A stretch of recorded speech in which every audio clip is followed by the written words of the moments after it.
Voice of Cameroon, la voix de l'espérance.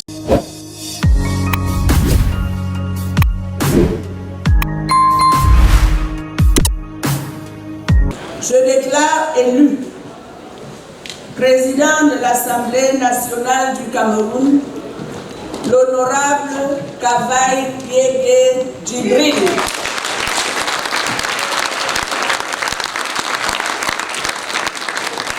Kavaï Yégué Djibril sans rival sur le chemin du pêchoir de l'Assemblée nationale ce 29 mars 2023. Une autre réélection, la 8e depuis 1996, et que le RDPC, parti politique dont il est le militant, soutient sans sourciller. Une démonstration de démocratie et de transparence, entend-on dire ici. Vous étiez là, la porte était ouverte, c'est la démocratie. On a demandé s'il y avait d'autres candidats. Aucun autre parti n'a présenté de candidature. Donc, c'est une élection transparente. Rempiler à la tête de la chambre basse du Parlement n'a jamais été très compliqué pour le très honorable Kavaï Yégué Djibril. Ce qui n'est pas toujours le cas pour ceux de son bureau. Exemple pris avec le SDF de Joshua aussi et le PCRN de Cabral Libi. À couteau tiré pour le poste de secrétaire, c'est finalement au parti de la balance, numériquement inférieur à son challenger pourtant, que reviendra le siège.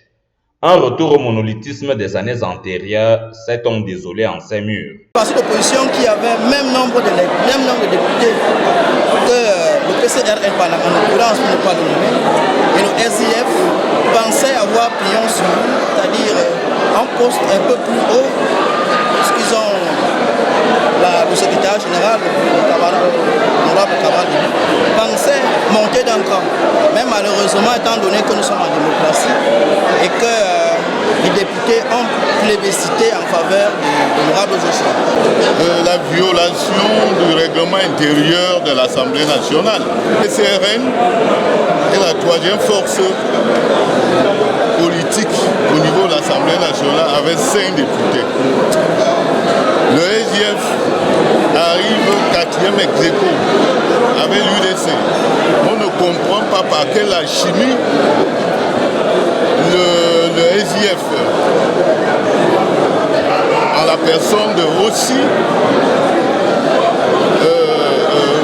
dans le poste de questeur. En attendant que la colère des désabusés de cette session s'estompe, une promesse faite depuis le pupitre par le speaker réélu. Comme j'aime de le dire, je n'ai jamais trahi.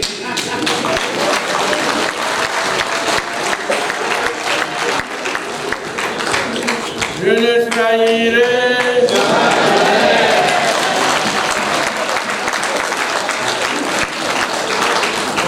Des scrutins ont eu lieu aussi dans les commissions où des présidents ont été élus. Mais sentiment de joie pour la confiance que mes collègues honorables députés viennent de me faire une fois de plus en renouvelant mon mandat à la tête de cette importante commission qu'est l'éducation, la formation et professionnelle et la jeunesse. Dire que je suis le président de la commission de la défense nationale et de la sécurité. Mon élection fait suite à la proposition de ma hiérarchie à ce poste qui a été entériné par la Chambre. En ce qui concerne nos activités, nous disons que nous allons continuer par le passé, c'est-à-dire mettre l'accent sur le renforcement des capacités des membres de notre commission, les informer en temps réel sur le déroulement des activités, aussi bien à l'intérieur de l'hémicycle que dans les institutions qui sont concernées par nos activités.